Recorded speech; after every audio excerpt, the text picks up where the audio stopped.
Hello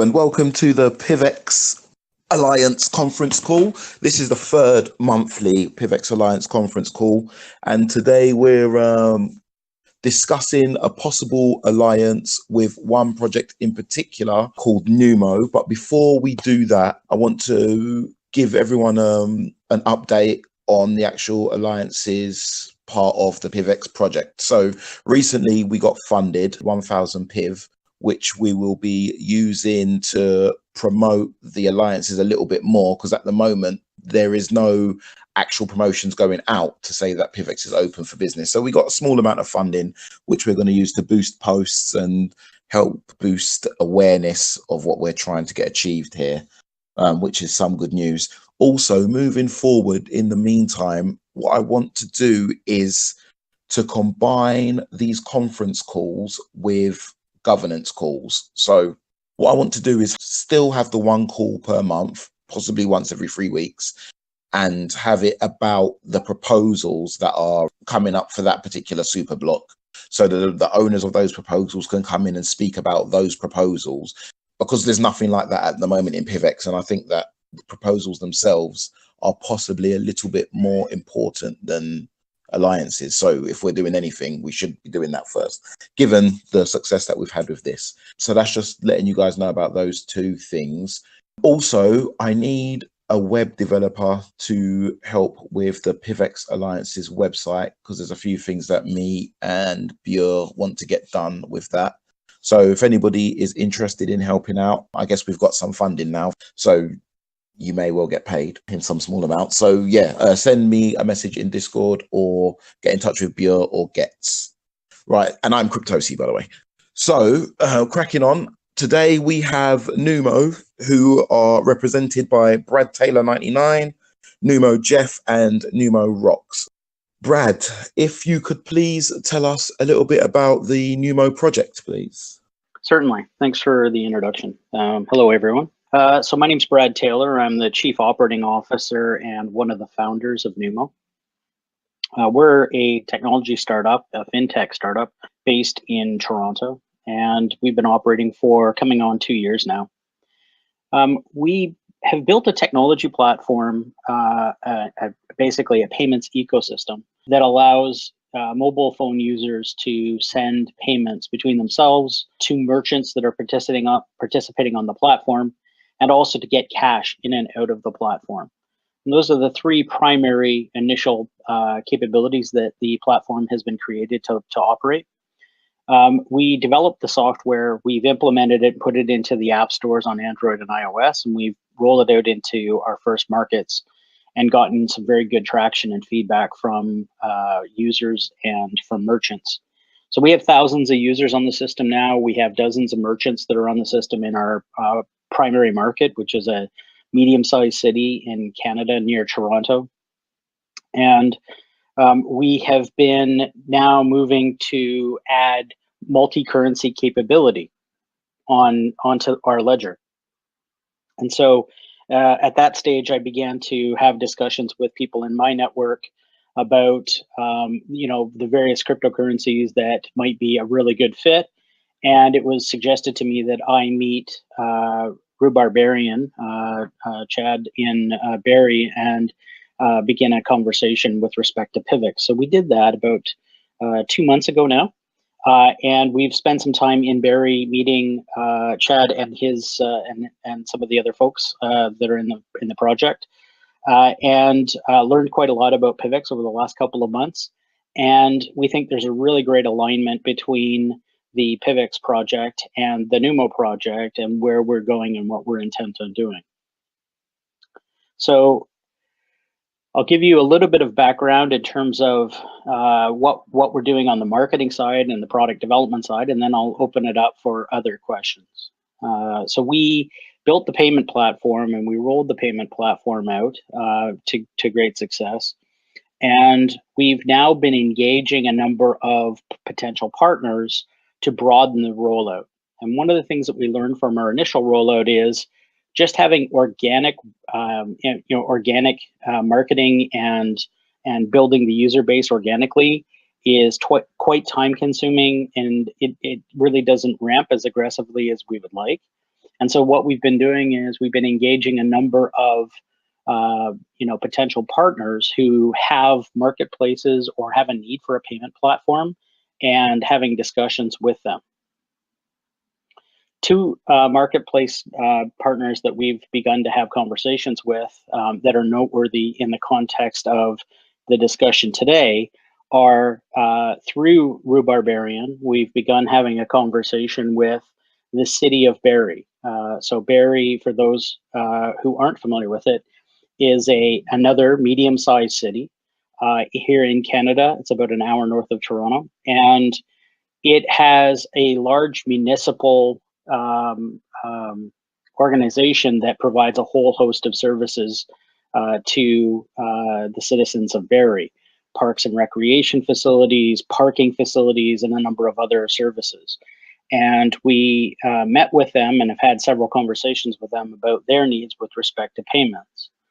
In that particular case, their primary driver is to save money on the cost of payments. Today, they take in a fair number of payments using credit cards and debit cards, and they pay accordingly 1% and 3% approximately for the cost of operating those transactions. And NUMO can offer those fiat transactions at a much lower cost to them, and thereby realize some cost savings. So we're continuing the discussion with them. In fact, we have a meeting set up with the municipalities team on Tuesday of this coming week. So we've been quite busy preparing for that meeting. They have indicated to us, and Jeff can add, Jeff Fappelwhite, who's part of the NUMO team and focuses on business development, can talk maybe a little bit more about the state of that conversation. But in brief, they're talking about using it as widely as possible across a whole host of city services for the 150,000 or so people who are taking advantage of City of Barrie services.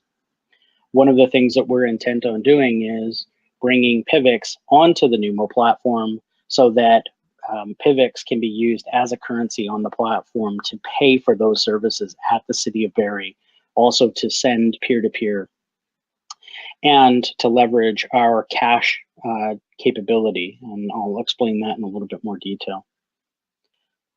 One other thing that we're working on is in Canada, cannabis legalization is a big topic and getting a lot of interest these days. And that's something that we're all keenly interested in terms of a market opportunity that could push a number of services in growth along with the cannabis market. So cannabis market in Canada is expected to be, the projections are between $8 and $10 billion over the next 2 years from basically zero today. And that's all off of the back of legalization, which happens on October the 17th, 2018 across Canada.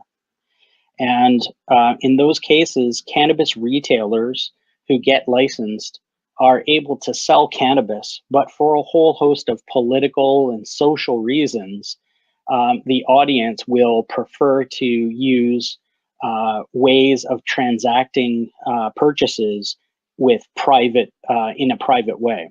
So one of the ways, obviously, and foremost, is cash. But cash has a number of challenges with it, not least of which is depositing the cash physically is a time-consuming activity, it's costly, and there are a lot of risks associated with moving very large amounts of cash between the merchants and banking facilities.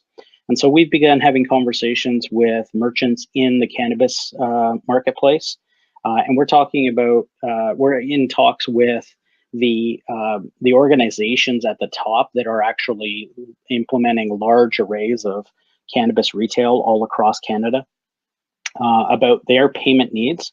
And they all agree that a significant portion of their payments are in cash, They all agree that cash is very inconvenient, but they all agree as well that they would like to find a way to do private payments, but using electronic means. So not putting transactions on a user's banking history or transaction record or on their credit card transaction record, but still able to electronically complete transactions. So we think that's an area where a combination of NUMO as a platform tool and PIVX as a private transaction currency is tremendously useful. I'll open things up to any questions that come up right now. I don't want to be, kind of running on for long periods of time. If anybody has any initial questions from that, and then we can go down into specific details around it. Hi, I had a few questions. Well, first of all, thank you for being here, and sorry that I was late. So I hope I didn't miss this. But my question is, well, it's a twofold question, basically. Like, first of all, if I understand correctly, you guys can exchange crypto for fiat within the app. And so my first question is, how is that settled and how does that work exactly? If you can tell something about that. So today we operate using simple Canadian dollar fiat currency. But one of the things that we built into the platform was the ability for any user on the system to walk into any merchant on the system and deposit cash or withdraw cash through that merchant.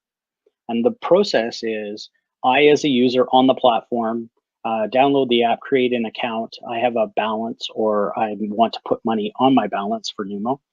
And I then indicate I want to withdraw or deposit money, as the case may be, and enter the amount. And then the app actually directs you to merchants that can facilitate that transaction based on their available cash at that moment.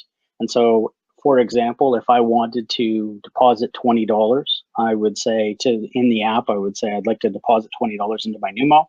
And then I would receive on the map an indication of the different merchants who can service that capability. And I would select one and say, that's where I would like to go to deposit my money. I walk into that merchant.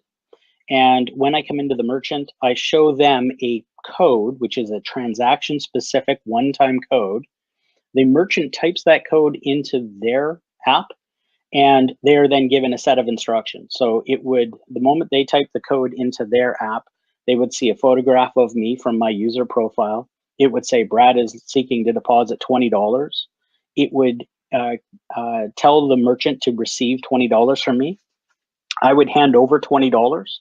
And what would then happen is the merchant physically is receiving $20 fiat cash, and their balance, their digital balance on NUMO goes down by $20 because they're transferring electronically to my account on NUMO.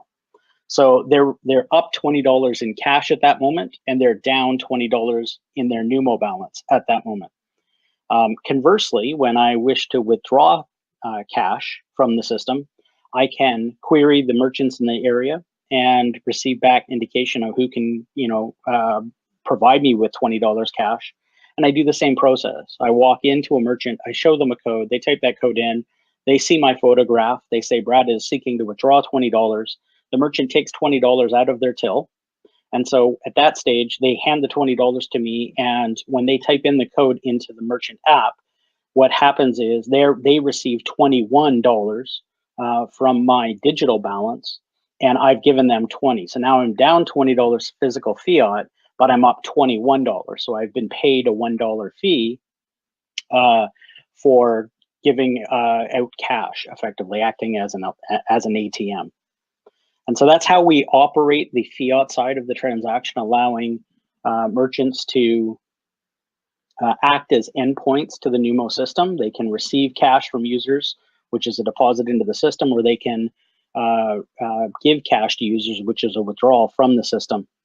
What we're intent on doing as we add in the multi-currency capability is not only adding in PIVX as a currency type in our multi-currency extension, but also we are intent on then building relationships with an exchange so that at the touch of a button inside of the app, a workflow starts off which allows not only for you to convert fiat on the system into PIVX, or the other way around, convert PIV to fiat.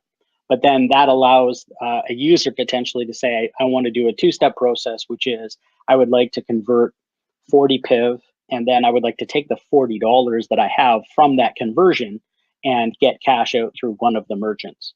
So we have the cash withdrawal and deposit side completed today and operating. And what we're now doing is layering on PIV as another currency and allowing conversions between currencies.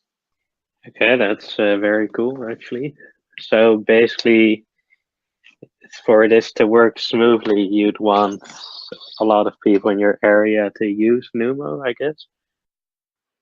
So we've rolled out in targeted geographies. And so when we rolled out to the city of Peterborough, we focused on merchants that were all around the college and the university in Peterborough. And we were targeting based on geography, everybody in Peterborough, but again, we were targeting on age and demographic as well. You know, college, university crowd, they tend to be much more active on social media. They tend to live their life on their phones. They all have, you know, relatively up-to-date smartphones. And so we kind of targeted very tightly on that. We're now looking for our next major rollout to engage the city of Barrie in a wider scale rollout. And we're comfortable that that wider scale rollout is possible because the city of Barrie, because of its nature as a municipality, has the ability to say to the users in the system, use this payment system. So they can direct largely the methods of payment. And they have the power to do that because they are monopolistic in terms of their provision of services. All right. And then my follow-up question. I read the document you filled in for the Alliance, and you stated that your fiat payments, they take only 2 seconds to finalize. And you just also said that you have lower fees than like credit or debit cards. Is there any, can you tell us how you achieve that basically? We operate a ledger, and users connect our ledger to their bank accounts as a source of funding. And they deposit cash into our ledger structure. And then once the cash is in our ledger structure, we have the ability to move that cash between accounts in our ledger quite quickly. Obviously, it's basically a database transaction in order to make the movement happen inside of our ledger. So once you have value in the NUMO platform and on our ledger, it's quite easy for us to move it around between you and another user in a peer-to-peer transaction, or you and a merchant in a peer-to-merchant transaction, because the value is still sitting resident in NUMO's ledger, and all we're doing is allocating who owns what amount of value. So the transactions we talk about sub 2 second transactions. In fact, they happen even faster than that. They're quite quick, typically measured in dozens of milliseconds. And really what that is doing is our app front ends are conducting the transactions using the back end and on our ledger. And so as we're looking to bring in cryptocurrency onto the platform, we've designed an operating model which is an off-chain style transaction. So the cryptocurrency is deposited in by a user into NUMO's wallet on our ledger, and then is manipulated by NUMO across our ledger and inside of our ecosystem quite quickly. So what that does is it allows transactions to happen very, very fast, and the cost of doing those transactions is very low because it's operated by NUMO inside of our ledger. It isn't done. There's no transaction happening on the public blockchain. It's all happening on our ledger inside of our ecosystem. All right. And are people able to easily, like, let's say I have PIV on NUMO and I want to withdraw it to an on-chain PIVX address? Is that easy to do then? Yes, that's the intent. Is each user will associate their on-chain wallet with their profile in NUMO, and then they can move PIV into their NUMO wallet, or move PIV out of their NUMO wallet, and we will basically direct those movements. Well, I think that sounds very cool. So it's basically like a centralized Lightning network or something. Yeah, we've researched Lightning Network and the off-chain transaction structure. We have between our founders, Olaf and I, we have nearly 50 years of banking experience, and so operating ledgers and transactional banking is all pretty familiar with us, and so we were able to apply a lot of our experience and the things that we've learned from the banking world and bring it over in the context of building tools for the crypto space. Okay, well, thank you for answering my questions. Any other questions? Yeah, I've got one question. As you guys are regulated in Canada, what kind of KYC or AML do your users have to face? Will the users that deposit PIVX onto NUMO, will they have to face those same regulations? And what kind of limits are there? So NUMO is regulated as a money services business in Canada, which means we're regulated by the federal government, and we operate under the direction of the federal government mandate for a money services business. And what that does is a couple of things. One is it requires us to do KYC on any transaction that exceeds 1,000 Canadian dollars in value. Second, it requires us to report to the Canadian government on transactions that exceed 10,000 Canadian dollars in value, or any group of transactions over a short period of time, which would likely exceed $10,000. So somebody can't just do 5 or 6 $5,000 transactions to sidestep the reporting. Those are the two primary requirements under the money services business charter that we have. In order for us to get that charter, we had to submit our business model to the federal government and have them vet it. We are open to audit on a regular basis by the federal government, not audit of transactions, but specifically audit of processes and services. So they're monitoring to ensure that we have books and records. They're monitoring to ensure that we do report transactions which exceed $10,000 in value. And they're monitoring to ensure that we have a KYC regime for transactions for users who are conducting transactions over $1,000. And we're quite comfortable with that. We've designed an entire KYC model into the application. You can, in fact, in the platform, conduct transactions above $1,000.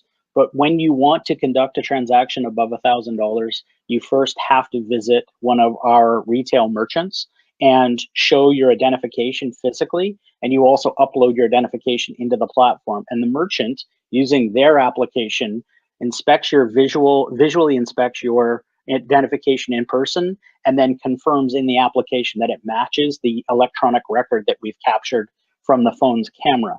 And what we're doing effectively there is we're actually conducting face-to-face KYC when users want to do a transaction above $1,000.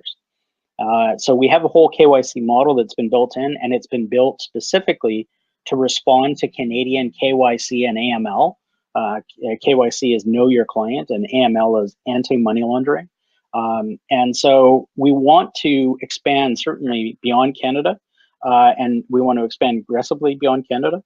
And so as we enter each jurisdiction, we will investigate the KYC and AML requirements for that jurisdiction, and we will leverage the tools that we've already built and or change the tools that we've already built to meet the needs of each jurisdiction that we go into. So to answer your question quickly, a PIVX user, someone trying to pay with PIV, if they're buying lunch or if they're buying drinks or coffee, no problem whatsoever. They don't need to do KYC in order to meet that requirement. If they want to buy a car using PIV, they will need to do KYC, depending on the value of the car, I guess. But once they cross that $1,000 threshold, our system automatically says, in order to complete that transaction, you first have to upload your identification and visit a NUMO merchant. Okay, I'm kind of getting the impression that with NUMO, it's not likely that people are going to be doing massive transactions anyway. It seems like to me like the kind of like a lifestyle kind of carry your phone around and just pay with it quickly for small items anyway. Am I right in thinking that? That's certainly how we've oriented the product. The intention is to integrate a mobile payment system that is crypto friendly into your everyday lives, and for the bulk of your transactions, which tend to be smaller transactions. If you think in a typical day or a typical week, people are buying small amounts of food and drinks casually. They're making smaller purchases. Generally, large purchases are few and far between. So we've really oriented towards the everyday payment traffic that you see in terms of food and small purchases.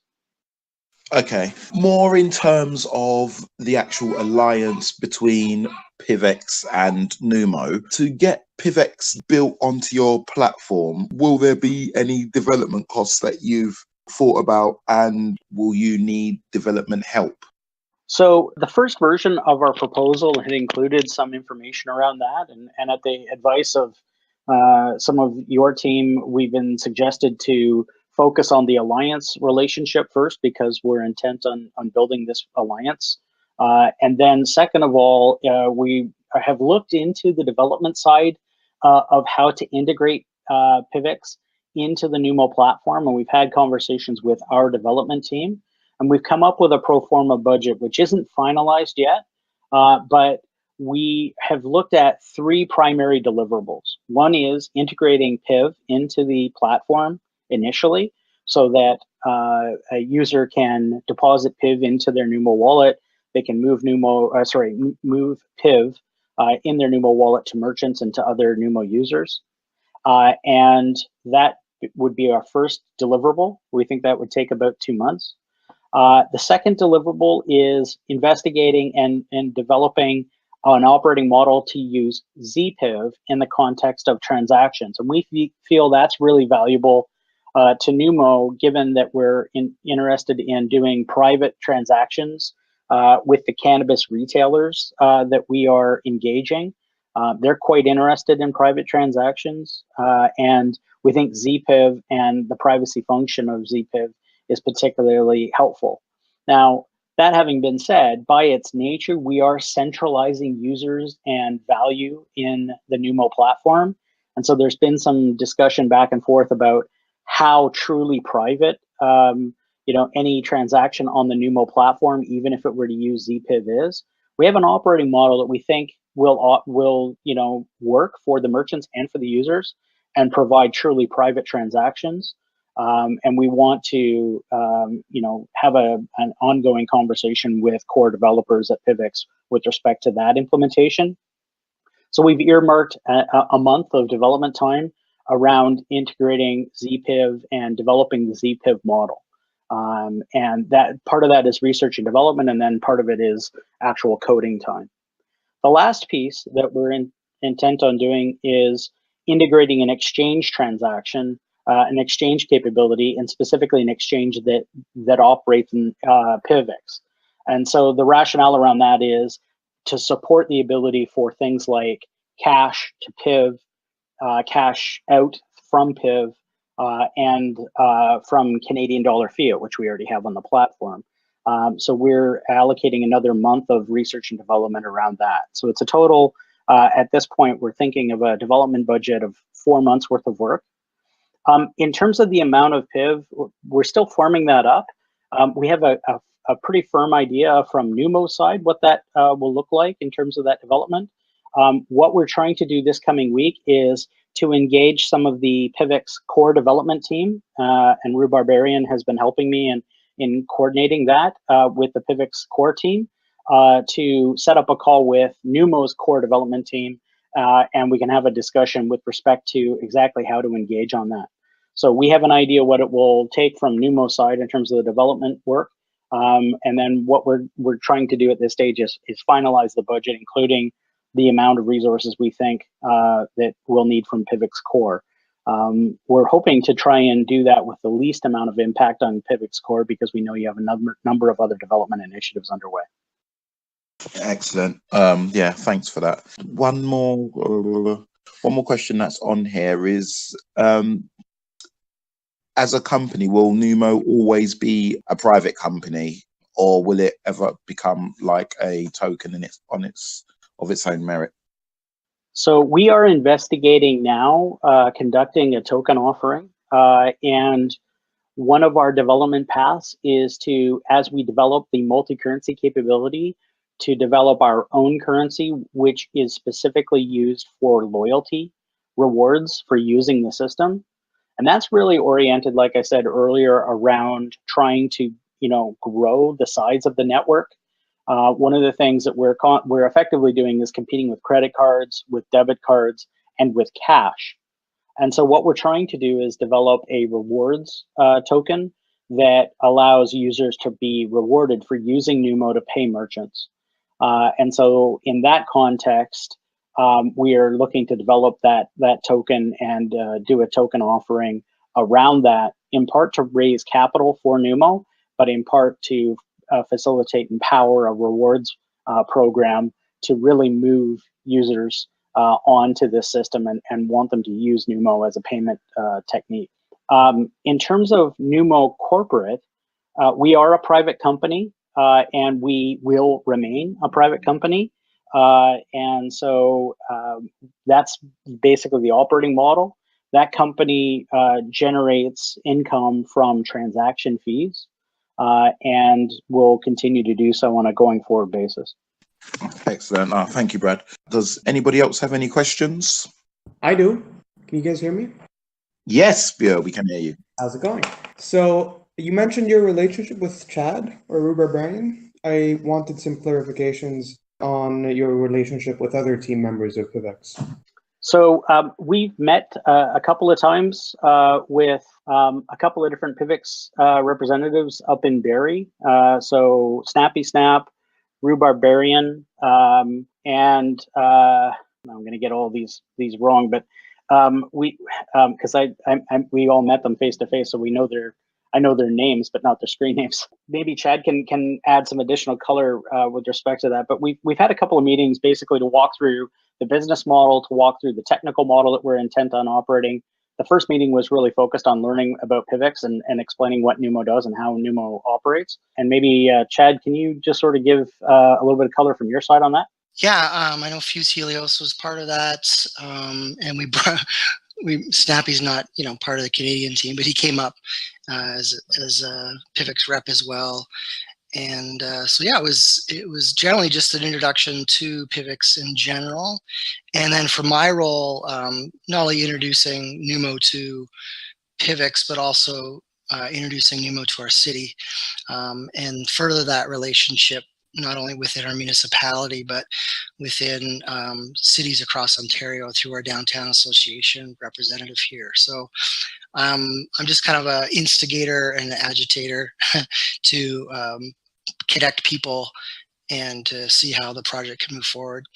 And also been talking with Furzy as well to get his expertise in helping to implement, or at least to consult to begin with, but just to make sure that everyone understands the technology and making sure that we can implement the PIVX project onto the NUMO platform.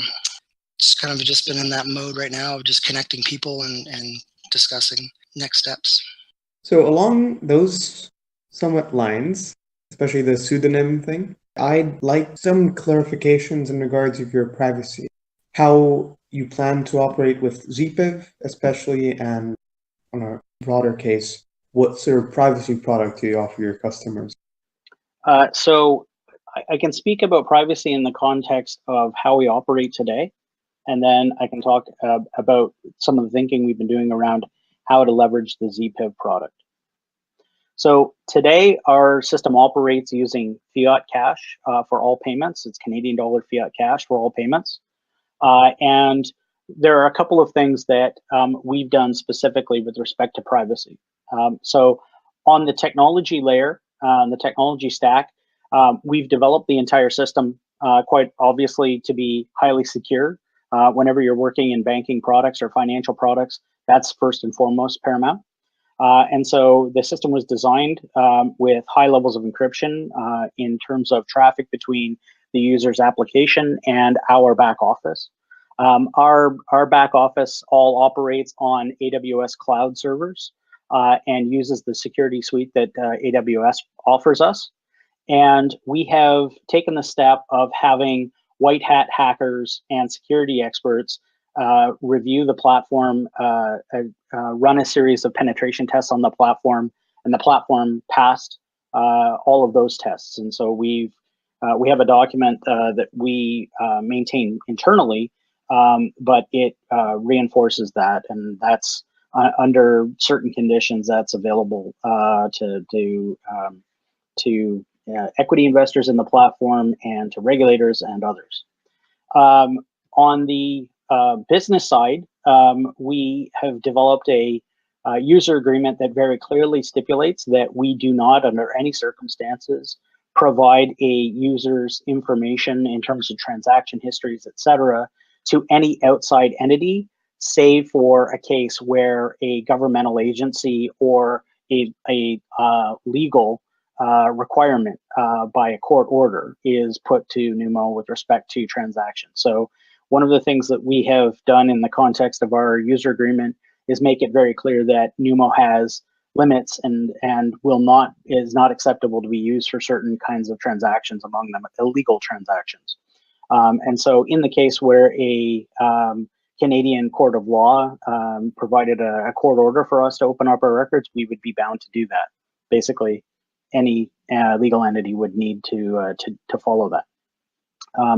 And then the third thing is, under the FinTrack regulations that we operate under, we're actually regulated and duty bound not to allow any of the transactions to be shared publicly or outside of NUMO. And there are a whole series of controls in place that are responding to the regulation that we operate under to meet the needs and the standards that are placed upon us by our financial services regulator. So those are the three things. Now, with respect to ZPIV, it's an area that we're researching, and we're learning more about PIVX and the ZPIV protocol and understanding more about it. But that having been said, our view basically is when we move currencies inside of our system, the actual transactions are recorded inside of our ledger. We're looking at a model whereby NUMO could direct transactions that are happening on the public blockchain under a private transaction type in NUMO. So it would have a different operating model than our existing transaction type, which is all on NUMO's own ledger. We're looking at a transaction type where a user using the NUMO front end could effectively say, I would like to conduct a private transaction. Please mine my PIV into ZPIV and send it through the public blockchain to an address, which is related to a specific entity, another user or another merchant that are on the NUMO system. And in that case, what NUMO would do is it would say, I see that merchant, I will take your PIV, I will create ZPIV, and I will send it to that user's public chain wallet. And I will not, for the purposes of NUMO, record that transaction in the NUMO ledger. I will effectively see it as a withdrawal, but I will direct the steps to create ZPIV and the wallet, and then that transaction would effectively then not be recorded in our ledger. So NUMO would not keep any record of that other than the withdrawal of PIV, but it would just basically push via the API to conduct a ZPIV transaction. Now, that having been said, this is all conceptual at this stage, and that's really why we want to engage the core development team in understanding the details around how that can happen and how best to do that. Lovely. Thank you. I've got no other questions. Has anybody else got any other questions? No? Okay, well, in that case, I'm ready to wrap up. What I will say is, one last kind of question is, Brad, are you planning to put forward the alliance proposal as documented in the PDF that you shared? Are you planning to put that forward during this super block? Yes, that's the intent. We're certainly open to any comments or suggestions off of this call. don't hesitate to contact me either through Discord, or you can contact me at brad@getnumo.com. We're an open organization. We're a small organization. We want to be very responsive to you and to the entire team at PIVX. So we're happy to answer any questions. We're happy to take direction or suggestions with respect to the Alliance proposal. But largely the intention is to submit the proposal as it stands today, and then move forward from there. Yeah, I think that would be wise. I think we've done quite a lot of pre-proposal stuff. Been quite a lot of work put in. So yeah, I think that would be quite a good idea. So if no one else has got any other calls, I'm going to wrap up this month's edition of the PIVX Alliance conference call, and we'll have the next one 2 weeks from today, which will be governance and alliance joined together in one. Excellent. It's been a very productive call. Thank you very much to NUMO, in particular Brad Taylor 99. Thank you very much. If anybody listens to this recording and then has any questions, then there is a NUMO_Alliance channel in Discord. You can either DM me, Buer or Gets, or Brad himself, and let us know any suggestions that you have or any queries that you have. We're looking forward to seeing the proposal go forward. So thanks very much for your time, Brad, and thank you, NUMO. Thanks so much for everybody taking the time to join the call today. Really appreciate it. Certainly open to any questions or comments you have. Thanks again.